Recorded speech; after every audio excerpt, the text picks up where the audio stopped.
How to post on SoundCloud, easy steps. Hey everyone, welcome back to our channel. In this video we are going to learn how we can post on SoundCloud, so make sure to watch the video till the end.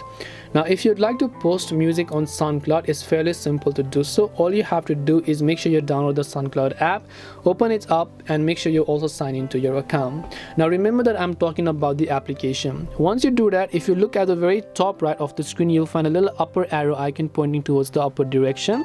So make sure to just tap on that option here and then select the audio file. Remember that the audio file must be present on your device, by the way, and once you have done that, you want to simply make sure to give your song a title or the music that you're uploading. Then you can choose to pick a genre depending on what is it that you prefer. Then you can describe your track and write anything what the track is all about. You can add a caption to your track, but that's really optional, and you want to make sure to select whether you want to make it a private album or maybe a public song over here. Once you have done all and made all the necessary required changes, you can just tap on the save option from the top right hand side and the songs will get successfully uploaded and posted to SoundCloud. That's all it takes to post on SoundCloud. Hope this video was very helpful. If you have got any questions, then feel free to leave them down below.